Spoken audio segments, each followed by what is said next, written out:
সময়ের সাথে সাথে পরিস্থিতি অনুযায়ী নিজেকে পরিবর্তন করা সঠিক সিদ্ধান্ত, কিন্তু এই সিদ্ধান্তে আসতে অনেক দেরি হয়ে যায়। জন্ম হোক যথাতথা, কর্ম হোক ভালো। কর্মের উপরে মানুষের ফলাফল নির্ভর করে। বাস্তবে কর্মের উপরে মানুষের পরিচয় করে দেয়, সামনে যেতে সাহায্য করে। নিজের উপর আত্মবিশ্বাস রাখুন এবং সামনের দিকে এগিয়ে যাওয়ার চেষ্টা করুন। দেখবে সফলতা একদিন পাবে। আপনি নিজে চেষ্টা করুন নিজে কিছু করা।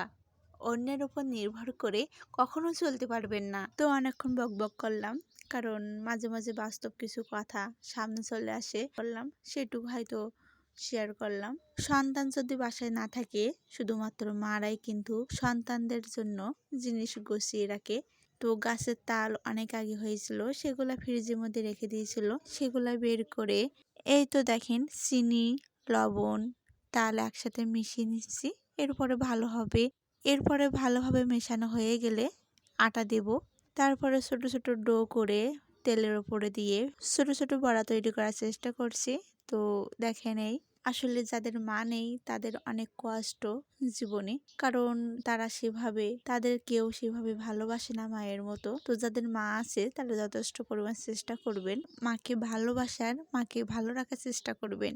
সন্তান কিসে খুশি থাকে, কখন কষ্টে থাকে, একমাত্র মারাই বুঝতে পারে। আর মা ছাড়া পৃথিবীতে চলা অনেক কষ্ট। এই দেখেন তালের সময় কত আগে চলে গেছে, কিন্তু এখনো পর্যন্ত আমার সময় মতো আমি খেতে পারিনি। এজন্য আমি যাতে খেতে পারি এজন্য সে ব্যবস্থা করে রেখে দিয়েছে, কিন্তু এখনো পর্যন্ত আমার জন্য তাল রেখে দিয়েছে ফ্রিজে।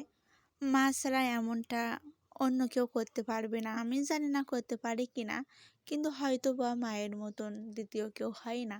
মা তো মাই, মায়ের সাথে কারোর কোনোদিন তুলনাই হয় না। আপনি একটু মায়ের সাথে রাগ করে দেখবেন, পরক্ষণে মা এসে নিজেই কথা বলবে। না খেয়ে থাকলে বলবে খেয়ে নে, কিন্তু অন্য কারোর সাথে ঝগড়া করে দেখবেন সে দ্বিতীয়ত আপনার সাথে কথা বলার চেষ্টা করবে না, আপনার রাগটাও বোঝার চেষ্টা করবে না, কী কারণে আপনি রাগ করেছেন সেটাও বুঝবে না।